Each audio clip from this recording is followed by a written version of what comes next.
name's Emma Geary and I am Anarkitty.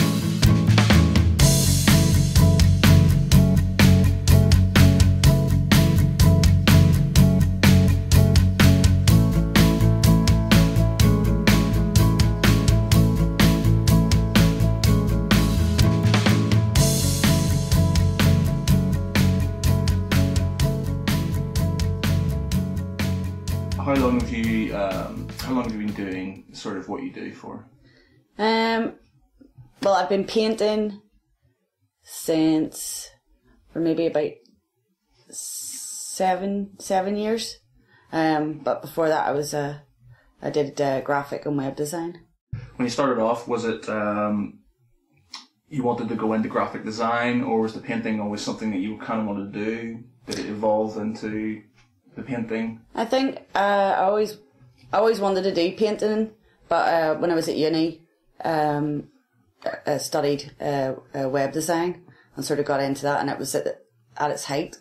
And then there was a .com crash, and everybody got made redundant and moved on to graphics in a place called Pomegranate, and started to sort of doodle and do some drawings from that. And then I sort of started a website called Anarkitty. So where did Anarkitty come from? It was like a sort of playground for me to just do my own stuff, not business based. It's just my own work that I could play with, and I sort of set up a website that I could do my own things through, and I just sort of went from there. I don't know what to say. So, the Anarkitty name, where did that come from? Where did you sort of kind of come up with the name? Anarkitty, as in anarchy and kittens, because I love kittens. You love kittens. I love kitties. And your first work was sort of the kittens that you drew were sort of designed off, or sort of inspired by one of our old cats. Yeah, Moon. Moon. The Merciless. she was a girl, and she was very playful, very loving, but a little bit evil. Oh. So, and I kind of like the evil side. And you paint now, but you started off with websites. So websites for any sort of kind of famous people or any big companies or anything like that when you worked for them? Well, when I first when I went into web marketing, it was more advertising based sort of web. They're not apps, but they're where we did things for like Yahoo and Google and oh god, I can't even think of some of them. What other ones were there? Oh, like French Connection. The Conservative Party. You did one with the Conservative Party? Or was it Labour? Or was it Labour? I can't remember. It was one or the other. So they were sort of really big names. And was this with Pomegranate? Or? No, that was with web marketing. And was this all in London, when you were in London? Yeah. So what made you move over to London? Was it the job, or was it something you wanted to do? Oh, I wanted to go to London, but it was literally that job. I'd just finished uni and applied online and to it, and got a reply, and they went over for an interview and they took me on, and it was brilliant. I'd never sort of been outside the village, so in London was just like wow. And how long were you at that one for? I think it was about a year, maybe a bit longer. And then did it sort of dissolve? That's when the .com crash happened, and everybody got me out. The whole company went down. What's the .com crash? Sorry, .com crash. Whenever web sort of everybody was making websites, everybody was promising that they could do this and make these wonderful websites that did all these wonderful things, and there was loads of scope, and everybody was promising and getting investment and things like, and everybody was pumping their money into it, and it didn't quite work out that way. So it all fell, the bottom fell out of it. And after that, so you moved on to Pomegranate. Yeah. And was that pretty much straight off, or did you have to? No, it was because everybody was sort of in the same situation, and it was maybe 3-4 months of emailing CVs, like 30 CVs a day. So for about 3 months, and you would get a few interviews. And how long were you at Pomegranate for? Once again, about a year. Year. Maybe a bit less. Was it? I think it was maybe a bit less. Was that another same thing? Did you leave, or did they sort of... I got made redundant again. Yeah. Was this all sort of, so this was website design this time around, was it? It was web, yeah, it was more website design and some graphics. But I didn't study graphics, didn't quite understand like graphic design. In what way? For print and things, they did print as well. I didn't understand print, but you could sort of help them out, like doing graphic images, and that's when I started sort of putting my ladies or like the kittens and things in Illustrator and drawing them up that way. Do you miss London at all? I do in what you could, in that there was a lot more opportunities and there's a lot more things that you can see and do there, but I never fully took advantage of them because I need to be in a comfortable place and feel safe. And after a while, London was too much for me. I couldn't cope with it. It's a big place.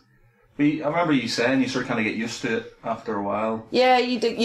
I think you don't, when you adapt to it. Well, for me, when I adapted to it, looking back now, I was stressed, but at the time you don't sort of feel it. And,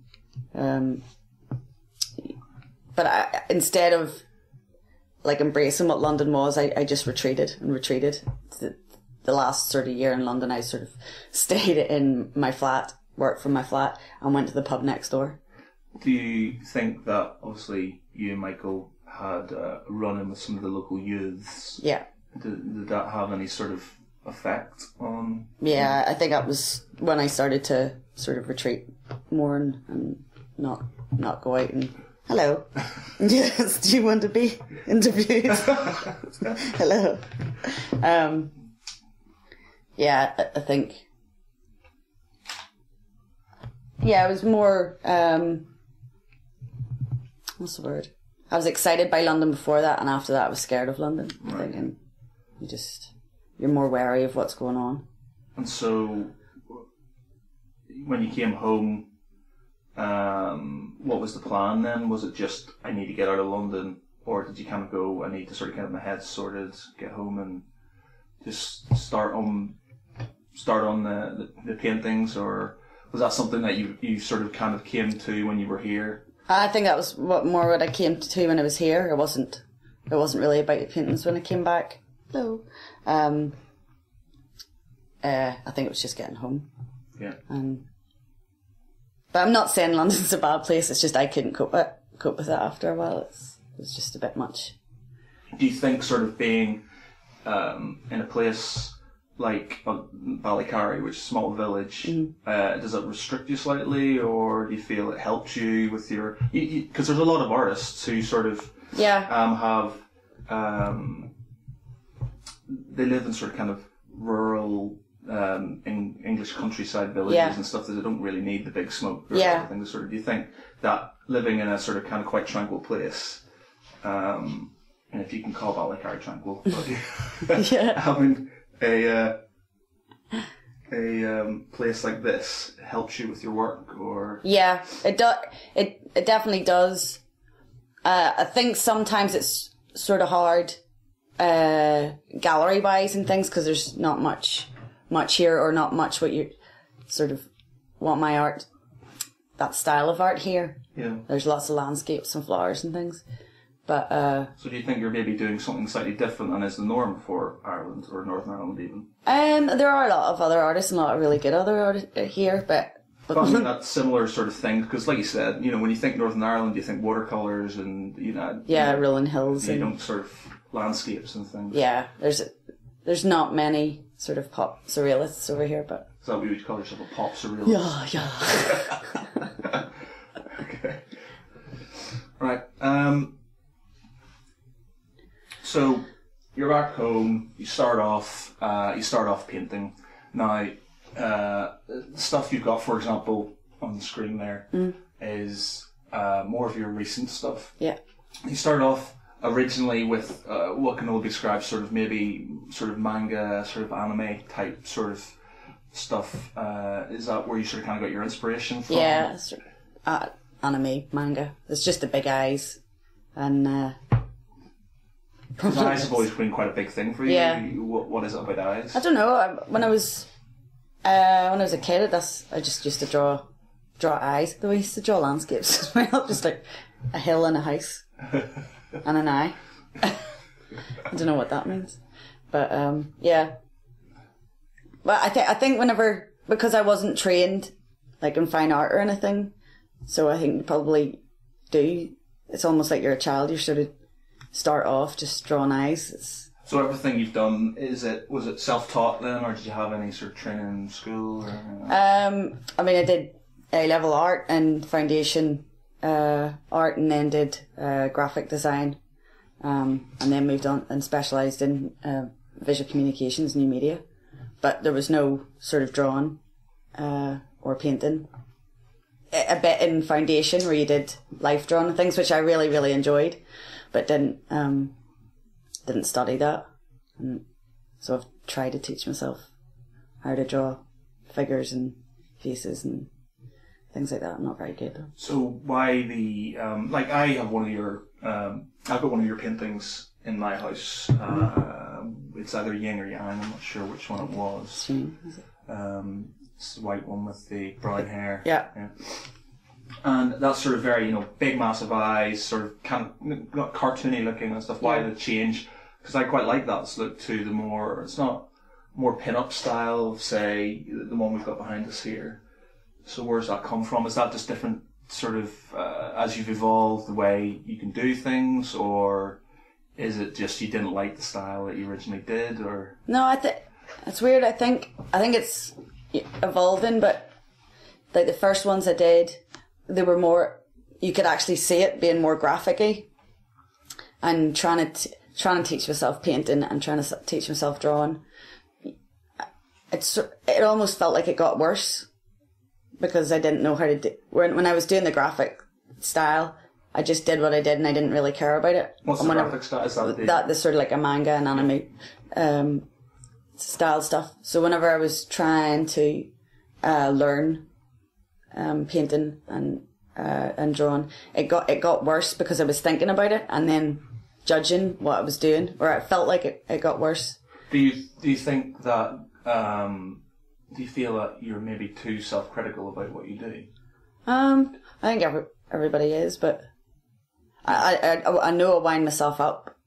Because you've got a few pieces out there that you showed me, and you said you won't sell them because they didn't turn out the way you wanted them to, but they look perfectly fine to me. Where is the issue with those?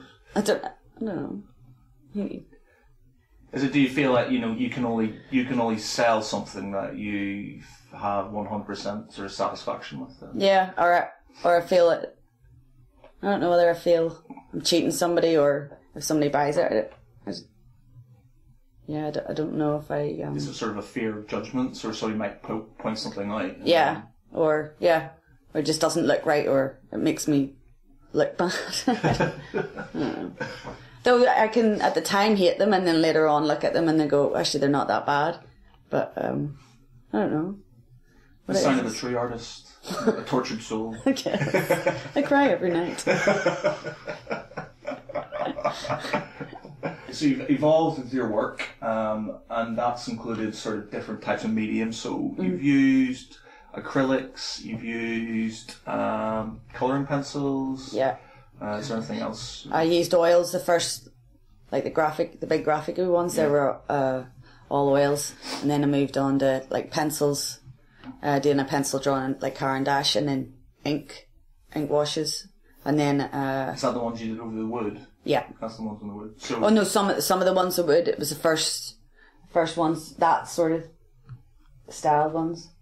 And what was the wood like too? Because that's quite a different thing to do. Like, I don't think I've ever seen anybody do stuff on wood before. Well, there was like Audrey Kawasaki and Misol, and there's a lot of the ones sort of did that wood where you did your drawing on the wood, and it was different as well because you had to treat the wood, and it wasn't just like getting a canvas and you had to sort of treat the wood, and that got confusing. What do you mean treat the wood? Because some of the wood buckles or puckers, and especially if you do washes on them. So you only did that briefly, so it wasn't, you went from canvas to wood back to canvas pretty much? No, I did wood for quite a while, because then I used the acrylics, and I didn't know how to use acrylics, and it actually really frustrated me because they dried so quickly, and that actually panicked me hugely, because I was like, I can't paint that well, and if you did something wrong, that was it. Though now it's different, because you understand that you can go over it and you can relax into it, even if it's gone wrong. Don't worry, as long as you build it up slowly. Right. Whereas I was going from oil into acrylic and going, it should work like oils, and it didn't. No. And so what's the difference between, say, oils and acrylic? The drying times? Or? Okay, depends, different techniques, because when I was doing the graphic ones, I was just using the oils and using in block colours, and, smoothing. You're able to get really good sort of smoothed tonal, or smoothing outlines anyway. And but you had the time to let it do that.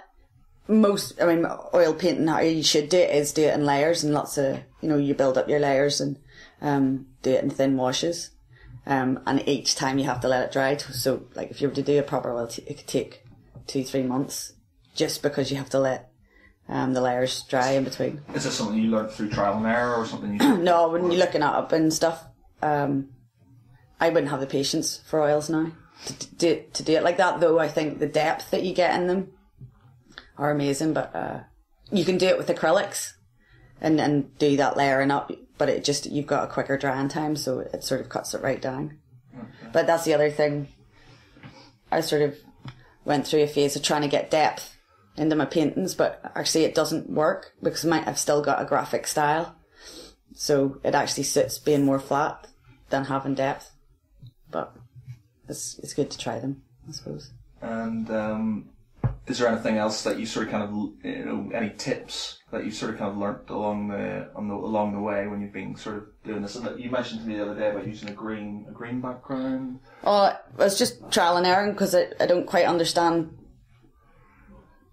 painting properly. But like reading that if you were going to paint in a red, you would do a green under painting, and I could never understand why. But when you put your painting down, your eyes adapt to what you're looking at. So I don't know how do you explain it. It shows where the dark is and where the light is. I don't know how to explain it. It works. Yeah. It works.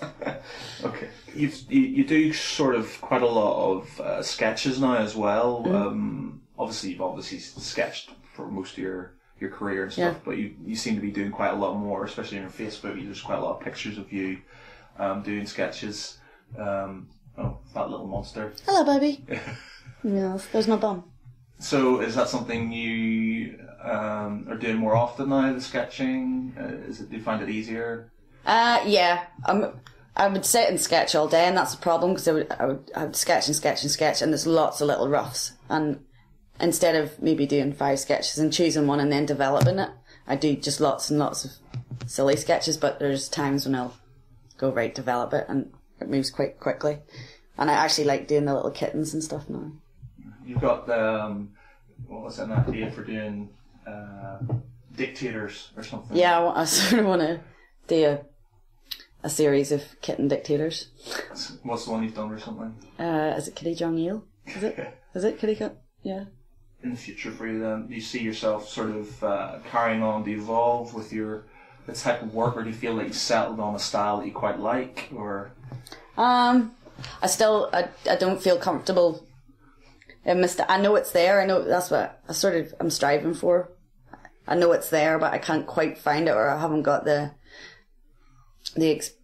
experience. No, I have the experience of lots of experience, but I haven't got the talent. Yeah, I don't know how to say it.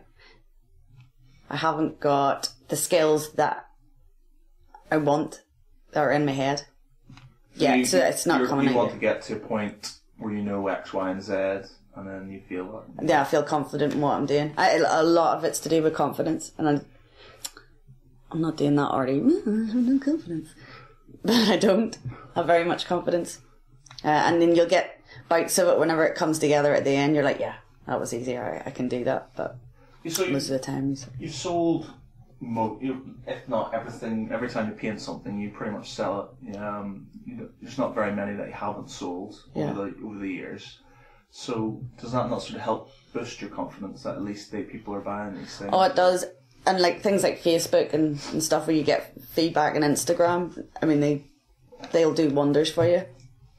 Just because you know the support's there, and you know that people are really kind and support what you're doing all the time, and you get these wonderful followers, and that really, really helps. I don't think if you didn't have that, I think there are times where you just say, right, that's enough. Because a lot of people are very scathing of social media and stuff, especially like Facebook. It's very corporate and things. But do you think it's sort of it's helpful for artists and stuff because you get that positive reinforcement? Oh, definitely. There was a thing with it. You used to get a lot more, and Facebook changed something. I could be wrong, but Facebook changed something, and there was a decline in the amount of people that...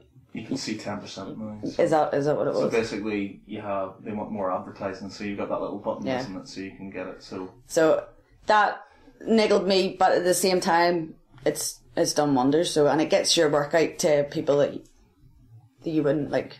I don't think I would have my stuff in America or things like that if it hadn't been things like Facebook and that. So you've got you just said there you've got pieces in America. What's any certain states or? There's Gallery 1988 send a lot out there they do grip shows, and that's Melrose. What's grip shows? Like grip exhibitions. So they did one on Hitchcock, and everybody does a piece inspired by Hitchcock or a Hitchcock film.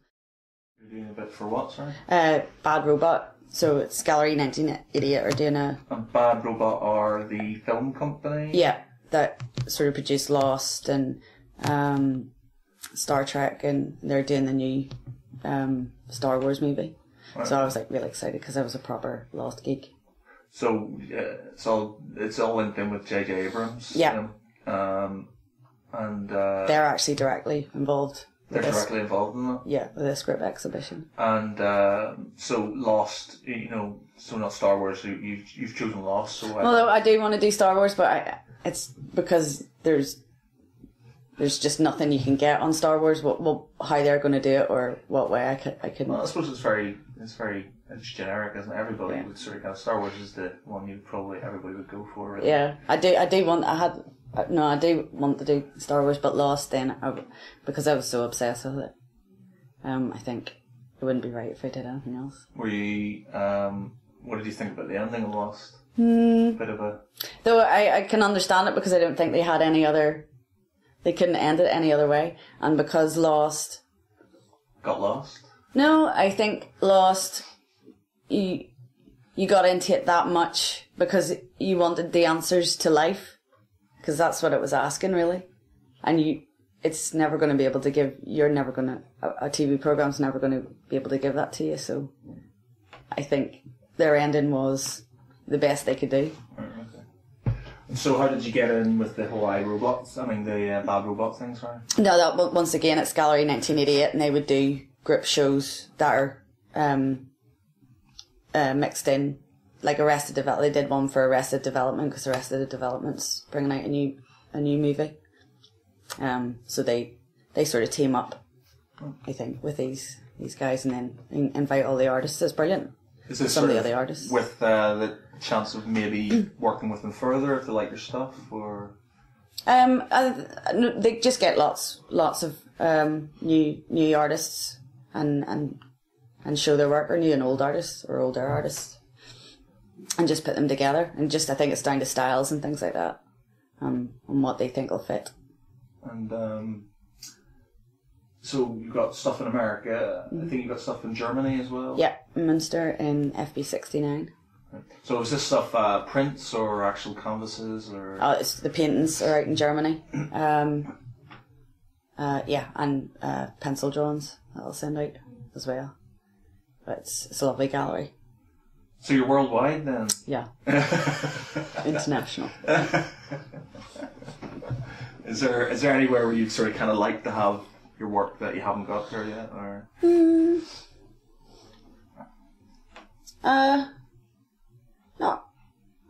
No, I don't know. I actually always wanted to be in Spoke Art and Gallery 1988 and those ones that I'm actually getting my work out to at the moment. So you're happy enough. Yeah, I'm happy. Yeah, really happy with those. With exhibitions, you've had a few. So what can you name the exhibitions you've done so far in Ireland? Poison Lace. No, it wasn't Poison Lace. Skin Deep. Skin Deep was the first one. Poison Lace. Adorned was in Germany. Right. How was that when you went over to Germany? That was brilliant. Really, really good. Absolutely loved it. And they took such good care of us. And the people were lovely. They came to view it. And Collier took wonderful care of us. And got us drunk occasionally. No, it was brilliant. And the place the city, or it would be a city, is lovely. Very, I don't know how to explain it. It's sort of a bit like Oxford. Okay, very picturesque and sort of lots of architecture. And quite student-y, but lovely. So after the German exhibition, what did you have next? It was Dreamcatcher exhibition over here in Belfast. And that's more of your more recent stuff. That's not the stuff you've got on the screen here. That's that one there you've got on. No, that's the Hitchcock one. Right, okay. That's for the birds. That was the Gallery 1988. I've done more group exhibitions. I'd taken a bit of a step back from doing my own exhibition. Just it'll open my work a bit, and it's not quite so much pressure because I just want to feel confident in what I'm doing, and then I would do something like that. Okay.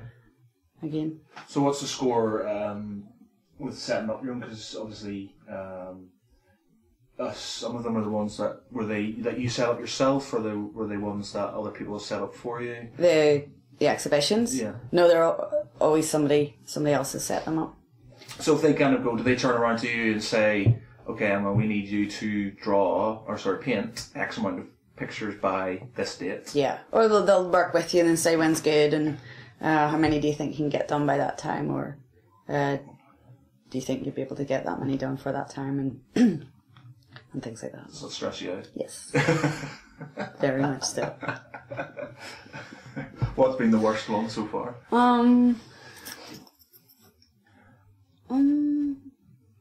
I don't know, because you go through phases.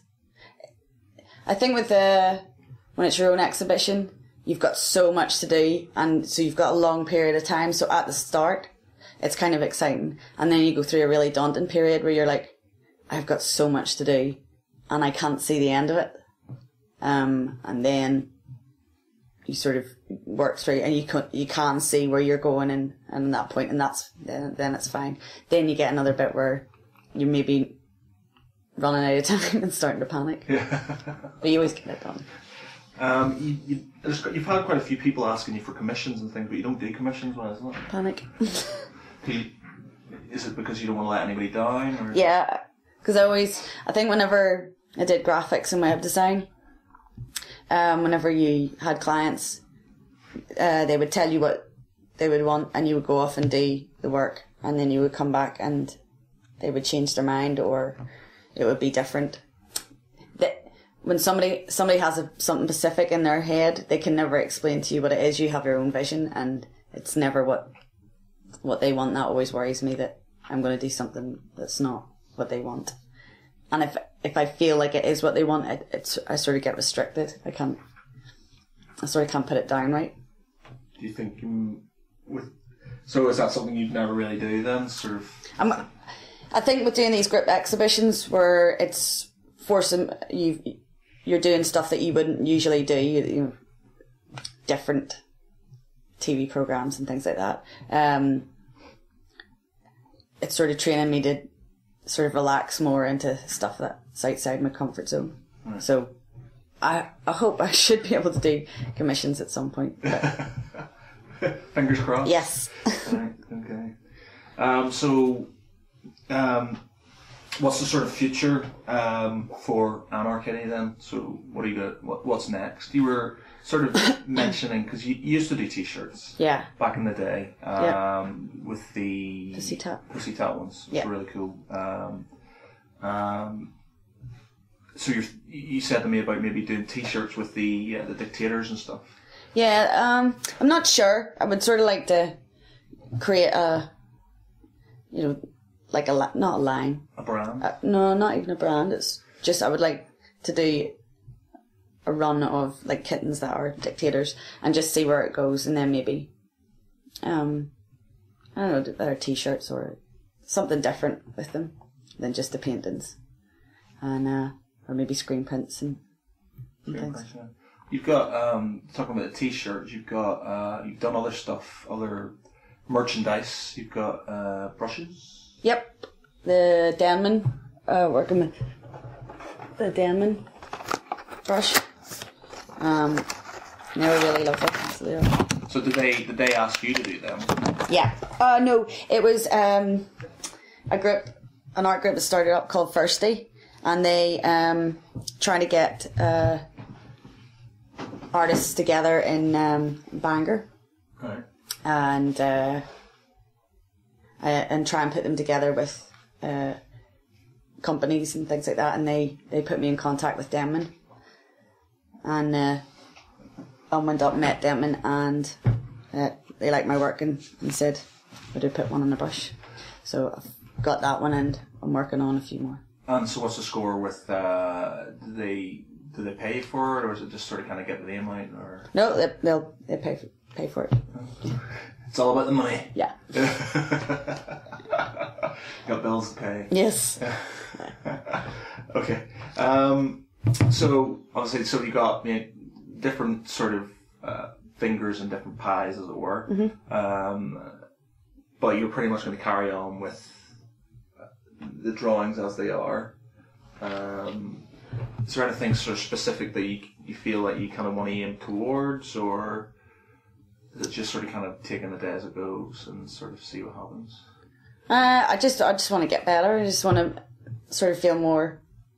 That's me at the moment, just to feel like I want to relax into it more than being panicked all the time. But I have in my head sort of like what I want to do. But what would an ideal world for you be then? If you money and sort of time were unlimited, what would it be? What would be sort of? I don't know. Because it would just when I'm doing my work, all I want to do is be calm. I want to be calm and create something that I'm happy with. Because you get the highest feeling whenever you feel happy with something. You're like, yeah, I did it. But whenever it's going wrong, it's the most horrible feeling. And there's a lot of the time, definitely a lot less now, where I feel a lot more relaxed into it. So I sort of want to get to that point where I feel more relaxed, and then I would be able to see what other things I can do with it. I would break into maybe trying to, not different styles, but different mediums and things like that. And sell, like, want to get my prints, sort of be able to work my prints better. You print the prints yourself then, do you know? Yeah. Did you never used to do that, because that's a recent bit of kit I see. Yes. Yeah. My baby. It's very good. I don't know what to say about it. It's helpful. It's very helpful. Yeah. Is the ink expensive? Yeah, really expensive, and the paper's very expensive. But it's, once again, it takes a lot of pressure. You can print the order then, instead of going out and saying, right, I want 50 of these printed up, and investing a lot of money in something that you're not sure is going to sell or not. Yeah. So, and you can release your print. I should actually, that's another thing, I want to actually get better at my website and my shop, being able to pimp yourself more. Yeah, well, not, yeah. I don't update it very often, and I should. I sort of need to give myself one day do this, one day do that, and then the rest I can paint. Okay. Last question, which I ask everybody when I do interviews, is a superpower, because we are Geek Pride after all. Yeah. Superpower. If you have one superpower, it could be anything you want. What would it be, and what would you do with it? I don't know.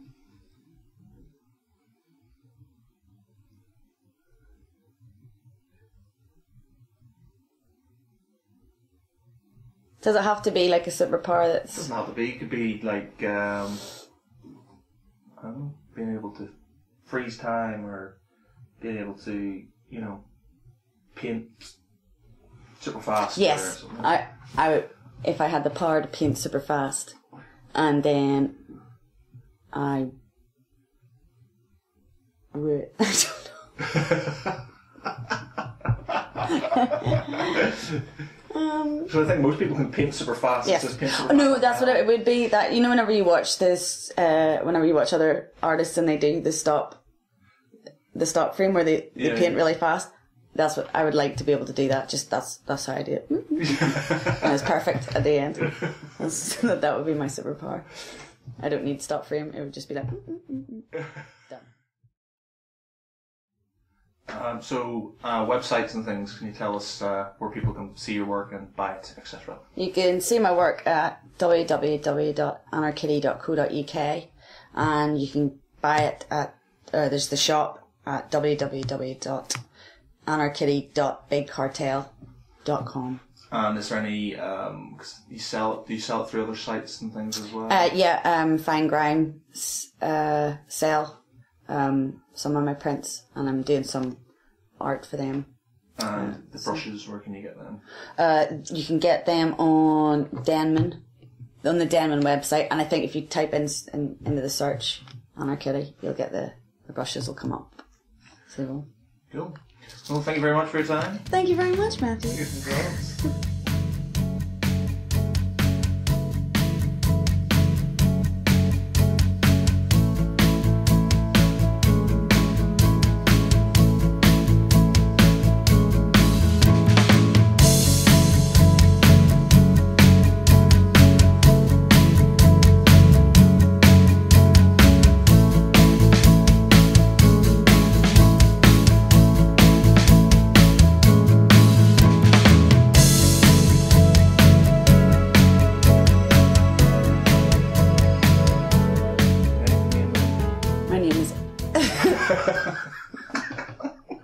hard. It is. My name is Emma Geary, and no.